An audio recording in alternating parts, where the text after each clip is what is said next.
Barangay at SK election, latest update po.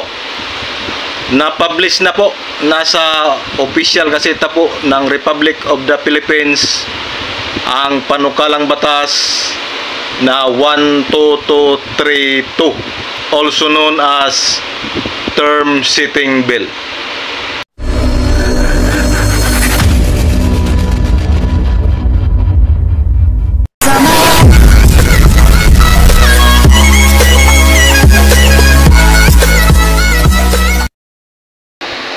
Hello. Magandang tanghali po sa inyong lahat mga kapobre. So, araw ng Sabado ngayon mga kapobre. Magandang araw sa inyong lahat. Panibagong araw, panibagong biyaya, panibagong pag-asa, of course. Panibagong vlog na naman tayo ngayon mga kapobre. Ngayong tanghali mga kapobre is pag-usapan na naman natin muli ang barangay at SK election. Medyo naguguluhan na tayo mga kapobre.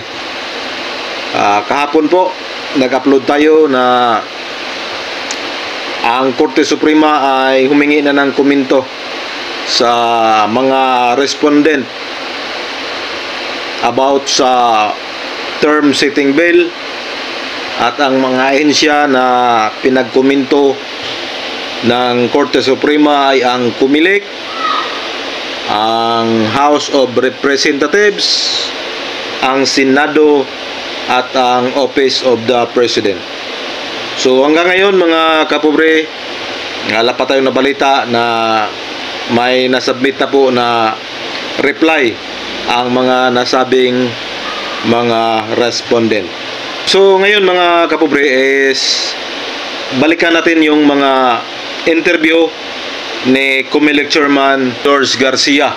Sabi ni COMELEC Chairman George Garcia sa kanyang nakaraang mga interview na pag na-publish na po sa mga publication or sa official gazette ang panukalang batas na 12232, also known as Term Setting Bill.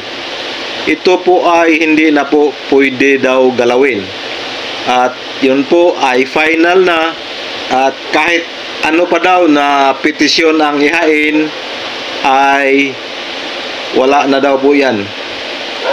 Talagang postpone na po daw ang eleksyon sa December 1, 2025.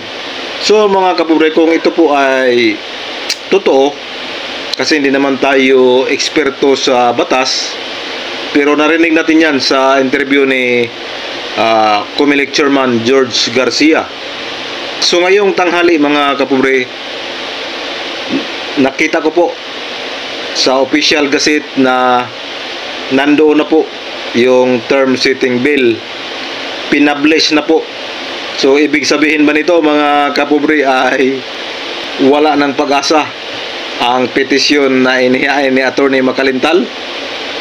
So mga kapobre, kung sino man ang eksperto sa batas dyan,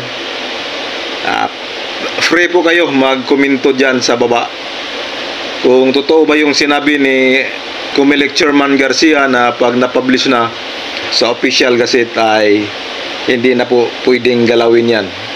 Kung ano man daw ang batas na yan ay yun na yun. So pwede kayo magkomento mga kapobre. Pinag-usapan ko lang to at ilagay ko dito yung na-publish sa official gazette para klaro.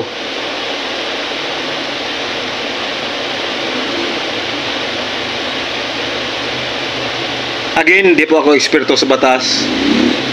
Pwede po kayong pwede po kayong magbahagi ng inyong mga opinion.